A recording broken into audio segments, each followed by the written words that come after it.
At around 2 o'clock in the morning on December 16th, 1811, the ground in the middle of North America began to move, and what happened over the following hours defies almost everything Americans believe about earthquakes in their own country.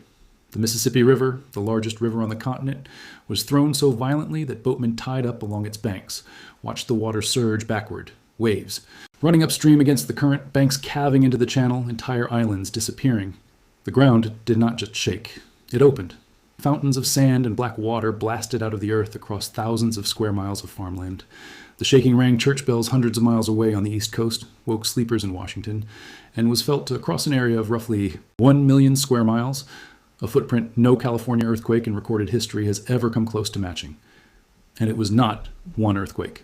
Over the following 2 months, the same zone ruptured again and again, 3 great shocks in all, each estimated in the magnitude 7.5 class, with thousands of aftershocks in between, until the final blow in February 1812 tore the riverbed itself, created waterfalls on the Mississippi, drowned a forest, and left behind a brand new lake in Tennessee that is still there today.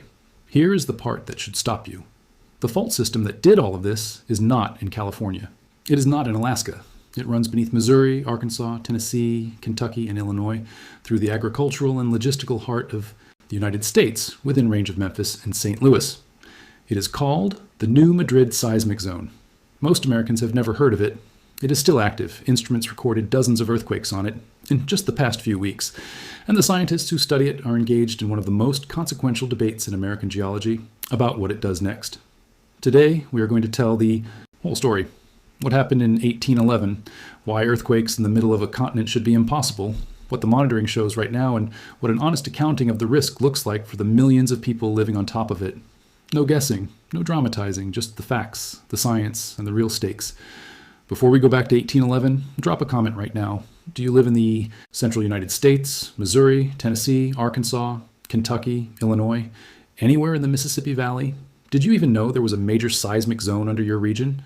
Tell me where you are and whether you have ever felt the ground move there, because this is one of those stories where the audience map and the hazard map are the same map. If you want to be the first to know every time something significant happens geologically, subscribe right now. It is completely free, and a thumbs up helps push this to people in these states who have never once been told this history. Let us go for 5,000 likes. Now, back to the winter that the middle of America shook. The world of 1811 along the Mississippi was thinly settled. Riverboat crews, small frontier towns, farms, and the native nations of the region. And that sparse population is the only reason the New Madrid sequence is remembered as a wonder rather than a mass casualty catastrophe. The first great shock came in the pre-dawn dark of December 16th, centered in what is now northeastern Arkansas. Eyewitness accounts describe the ground rolling in visible waves, trees lashing and snapping, and the air filling with sulfurous haze and a roar like distant thunder that would not stop. Just hours later, a second violent shock, nearly as strong, struck at dawn. The town of New Madrid, Missouri, the largest settlement in the region, which gave the zone its name, was shattered and would be finished off in the weeks to come. We even have the testimony. A resident of New Madrid, named Eliza Bryan, wrote down what that first night was like, and her account has survived 2 centuries. She described being wakened by a noise like violent thunder joined with the screaming of the town, the air growing thick with sulfurous vapor so dark that people could not see the destruction happening around them, the cries of animals and the crash of falling trees mixing with the roar of the river. She described families living outdoors in the winter cold for months afterward, in camps and tents, too afraid of their own houses to sleep beneath a roof, while the aftershocks kept coming day after day, week after week, hundreds of them. Read her letter today, and it does not sound like the Midwest at all. It sounds like the dispatches we cover from the Ring of Fire. Then, on January 23rd, 1812, the second main shock struck. And on February 7th came the one the survivors called the Hard Shock, the largest of them all, centered close to New Madrid itself. This final rupture broke a fault that crosses directly beneath the Mississippi River, a structure called the Reelfoot Fault, and it thrust a section of the riverbed upward like a ramp. The effects sound like folklore and are documented fact. The uplift created temporary waterfalls on the Mississippi, rapids where none had existed, and the disruption sent surges of water racing upstream, the famous accounts of the river running backward. Boats were swamped and lost. And east of the river in Tennessee, a swath of land dropped and the river poured in, drowning a cypress forest and creating Reelfoot Lake, which sits there to this day, a lake with dead forest stumps beneath its surface and a seismic fault for a birth certificate. The ground across the region was left scarred with what geologists call sand. Blows, places where the shaking liquefied water saturated sediment and blasted it to the surface in fountains. Those scars cover more than 10,000 square miles, and you can still see them from the air today. Pale patches freckling the farmland of the Missouri Boot Heel in Arkansas, the fingerprints of 1811 pressed permanently into the landscape. Modern analysis puts the three main shocks in the range of magnitude 7.2 to 7.8 or higher, with some estimates ranging above that, and the honest answer is that the exact numbers are still debated because there were no instruments, only damage, landforms, and testimony. What is not debated is the footprint. Shaking from these events was felt over an area 10 to 20 times larger than a comparable California earthquake would produce. And that single strange fact is the key that unlocks this entire story. Because here is the scientific mystery at the center of the New Madrid zone. It should not exist. Almost every earthquake we cover on this channel happens at a plate boundary, the Ring of Fire, the San Andreas, the trenches off Japan, places where two plates meet and grind. New Madrid is nowhere near a plate boundary. It sits in the middle of the North American plate, over 1,000 miles from the nearest edge, in crust that should by all rights be quiet. The explanation lies 500 million years in the past. Deep beneath the Mississippi Valley, buried under thousands of feet of river sediment, is a structure called the Reelfoot Rift, an ancient wound from a time when this continent literally began to tear itself apart. Around 500 million years ago, the crust here started to split, the way East Africa is splitting today. The rift failed, the continent held together, but the tearing left behind a zone of deep faults and weakened crust, a buried scar that never fully healed. Today, the North American plate is squeezed by forces, transmitted from its distant boundaries, and that stress, spread across the whole continent, finds its release at the weakest link, the old scar. The faults of the New Madrid zone are those ancient rift structures, reactivated, slipping in the dark beneath the farmland. And the same continental interior that hosts them explains the enormous felt area. The crust of the central and eastern united states is old, cold, and intact, and it transmits seismic energy with brutal efficiency, like a bell rather than a sponge.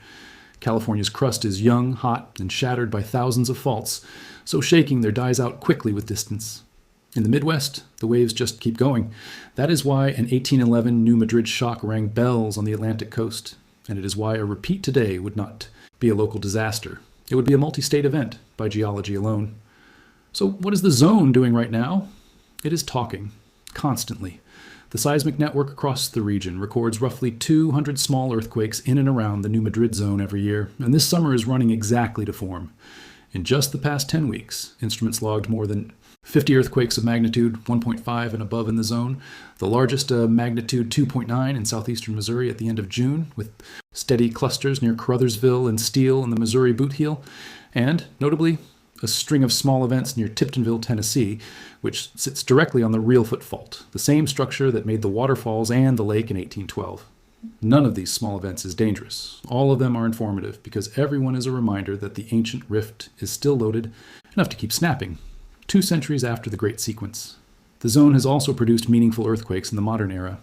In 1895, a magnitude 6 class earthquake near Charleston, Missouri damaged buildings across several states. In 2008, a magnitude 5.2 in the neighboring Wabash Valley zone of Illinois rattled Chicago high-rises and was felt in more than a dozen states. A small, live demonstration of that bell-like crust. And the deeper record is where things get serious. Geologists have dug into those sand blows across the region and dated them layer by layer. And the result is one of the most important paleoseismic records in North America. The 1811 to 1812 sequence was not unique. Nearly identical sand blow layers, meaning great earthquake sequences of similar size, were laid down around the year 1450 and again around the year 900, and earlier still around 2300 BC. Read those dates like a drumbeat. Roughly every 400 to 500 years in the recent record, this buried fault system has produced a cluster of great earthquakes. The last one was 214 years ago. That does not make the next one do, and we are about to be very honest about why, but it demolishes the comfortable idea that 1811 was a one-time freak.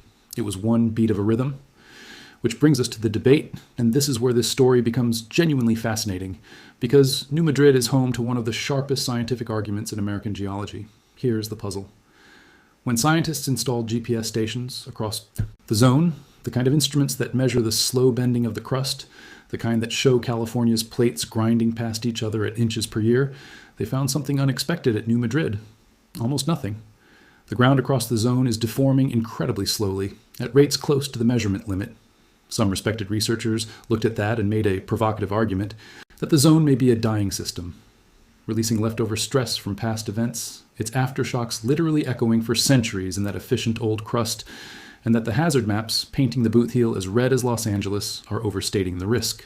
Other researchers point right back at the sand blows, at 3 great sequences in the past 1,200 years, at 200 earthquakes a year, and argue that intraplate faults simply do not behave like California, that they can load slowly and irregularly from distant stresses, storing strain in ways surface GPS struggles to see, and that the one record we can fully trust, the geological record of what the zone has actually done, shows it repeating great earthquakes on a timescale humans need to take seriously. The United States Geological Survey has weighed all of it, and its published position is the sober middle. The estimated probability of a repeat of an 1811 class earthquake, magnitude 7.5 or larger, is roughly 7 to 10% over the next 50 years. The probability of a magnitude 6 or larger, an event that would still be a regional emergency, and that crust is estimated at 25 to 40% over the same window. So let us say the honest sentence plainly. No one can predict an earthquake here. No one knows whether the zone's next great sequence is decades or centuries away, and the small quakes ticking along this summer are background rhythm, not countdown, but a roughly 1 in 10 chance of a magnitude 7.5 class event in the heart of the country within the lifespan of a mortgage is not a rounding error. It is a number that demands an answer to one question. If it happened, what would it hit? And this is where the story stops being historical and becomes uncomfortable.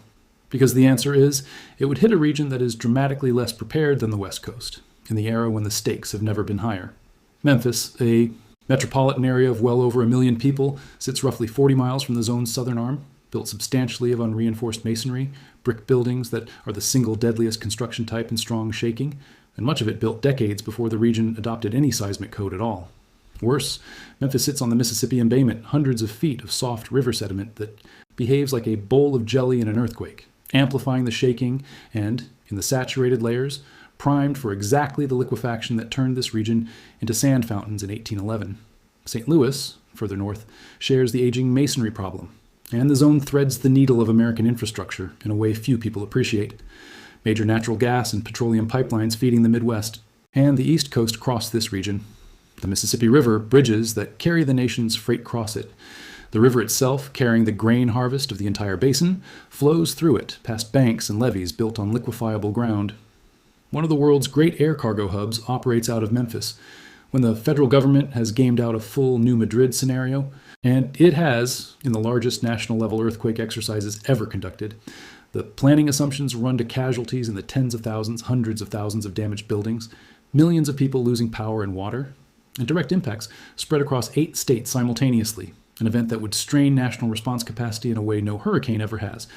And here is the gap that this channel's viewers will spot immediately. The West Coast has Shake Alert, an operational early warning system pushing seconds of warning to phones before strong shaking arrives. The central United States has no public earthquake early warning system at all. The most efficient shaking transmitting crust on the continent, over a proven great earthquake source next to cities of brick, currently gets 0 seconds of warning. The technology exists. It is running 1,000 miles to the west. The gap is a decision, not a law of physics. Before we close, there are 2 more layers to this story that deserve a minute each, because both of them change how you should picture this zone. The first sounds impossible when you first hear it. Some of the small earthquakes being recorded at New Madrid this summer may be aftershocks of 1811. Not descendants, not echoes in a poetic sense, actual aftershocks, members of the original sequence, still arriving 2 centuries later. Here is why serious scientists entertain that idea. Aftershock sequences do not have a fixed length. They decay, following a well-established pattern where the rate of aftershocks drops off steadily with time. And how long the tail lasts depends on how fast the surrounding crust reloads. In California, the plate boundary reloads faults so quickly that a big earthquake's aftershocks are drowned out by new, freshly driven activity within a decade or 2. But in the dead quiet interior of a continent where the crust reloads hundreds of times more slowly, the mathematics allows an aftershock tail to remain visible for centuries.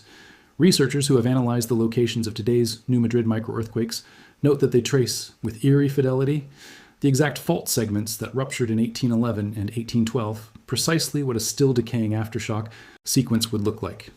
If that interpretation is right, we are, in a very real sense, still living inside the 1811 earthquake, watching its final whispers. And this is not just a curiosity because it sits at the heart of the hazard debate we covered. If today's small quakes are mostly aftershocks, then they are not necessarily evidence of fresh strain building toward the next great sequence, which is the argument of the researchers who think the zone may be winding down. But the counter-argument has teeth. The sand blow record shows the zone has repeated great sequences roughly every 5 centuries regardless, which means that even if today's tremors are old echoes, the deeper machine that produced 1450 and 900 and 1811 has not been shown to be off. Both things can be true. The whispers may be old, the engine may still be loaded. The honest position, the one the official hazard estimates encode, is that we cannot yet tell the difference from the surface. And until we can, the geological record of what this zone actually does gets the final vote. The second layer is about a word this episode has quietly avoided, and it is time to explain why. Magnitude. Everyone asks what magnitude the next New Madrid earthquake would be, but for the people living through it, magnitude is the wrong number.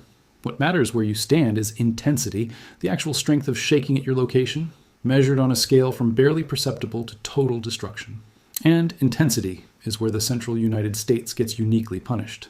Intensity depends on 3 things: the size of the earthquake, your distance from it, and the ground beneath your feet, and the New Madrid region loses on all 3 at once. The earthquakes can be great, magnitude 7 class. The efficient old crust means the distance penalty is small. Shaking, that would be a nuisance. 100 miles from a California epicenter remains dangerous. 100 miles from a New Madrid one. And the ground, that deep pile of soft Mississippi River sediment, takes whatever arrives and amplifies it, stretching and strengthening the shaking the way a bowl of gelatin exaggerates a tap on the counter. This is exactly why the 1811 sequence produced damaging intensities across so many states, and it is why modern intensity maps of New Madrid look so alarming, with the zone of potentially destructive shaking reaching across parts of 8 states, and the zone of felt shaking covering most of the eastern half of the country. It also explains a subtle trap in how this risk gets dismissed. People in St. Louis or Nashville or Little Rock look at a map, see that the fault is 100 or more miles away, and file the threat under someone else's problem. In California, that logic works. In the central United States, it does not. Distance buys far less safety in that crust, and soft ground can locally erase the discount entirely. The engineers who write building codes know this, which is why the seismic provisions for Memphis are, on paper, comparable to California's. The problem is the word on paper, because codes govern new construction, and the building stock of the Mississippi Valley is overwhelmingly old, brick, and grandfathered in. The 1811 earthquakes struck a frontier of log cabins and flatboats, structures that, ironically, rode out the shaking better than brick would have. The next great sequence will strike a landscape of century-old masonry. On amplifying sediment and that trade, log cabins for brick cities, is the single starkest way to state how the stakes have changed while the fault stayed the same. So let us close with what can actually be done, because information without action is just anxiety. And the New Madrid story, honestly told, is not hopeless, it is unfinished. If you live in the Mississippi Valley region, the basics cost an afternoon. Water, 1 gallon per person per day, at least 3 days, and ideally more. Food that needs no cooking, flashlights, batteries, medications, copies of documents. Know how to shut off your gas, because in a region of older pipes, fire after the earthquake is the second disaster, exactly as it was in San Francisco in 1906. Strap the water heater, secure the tall furniture, and if you sleep in a brick building, know that the deadliest zone in an earthquake is directly beside masonry walls, outside and in, so your move is drop, cover, and hold on under something sturdy, away from those walls, not running into the street where the bricks land. If you own a home there, ask one question of your insurance policy, whether earthquake coverage is included, because in most of these states it is not, and rates have been climbing as insurers quietly reprice this exact risk. Mark the 3rd. Thursday of October, when the Great Central U.S. Shakeout Drill runs across these states, and actually do the drill with your family, because practice movements are the only ones that happen during real shaking. And, at the civic level, the entire region has a to-do list that the science has already written. Retrofit the schools and firehouses of brick, harden the pipeline crossings and the river bridges, and extend earthquake early warning to the middle of the country, because every argument that justified it for California applies double to crust that shakes 10 times farther. Here's the final thought. 214 years ago, the center of North America produced some of the most powerful earthquakes in the recorded history of the continent. And then it went quiet enough, for long enough, that the nation built its logistical heart on top of the scar and forgot the scar was there. The fault system did not go anywhere. It whispers every week, It has repeated its great performance at least 3 times in the past 1,200 years. And the honest science says the next repeat is neither imminent nor impossible, somewhere between a decade and centuries away, unknowable and therefore answerable only one way, by being ready anyway. California learned that lesson because it gets reminded every generation. The Mississippi Valley got one reminder in 1811, when almost no one lived there to learn it. The land remembers, in its sand blows, in its drowned forest, and its lake with a fault for a mother. The question is whether the people living on it will remember too, before the rhythm comes back around. We will keep watching this zone. Every notable event near Tiptonville and the Boot Heel, every new study in the strain debate, every step toward warning coverage for the Heartland, and if something genuinely changes, you will hear it here with the data, not the drama. Subscribe so you do not miss it, and leave that comment below. Did you know this fault existed, and do you live within its reach?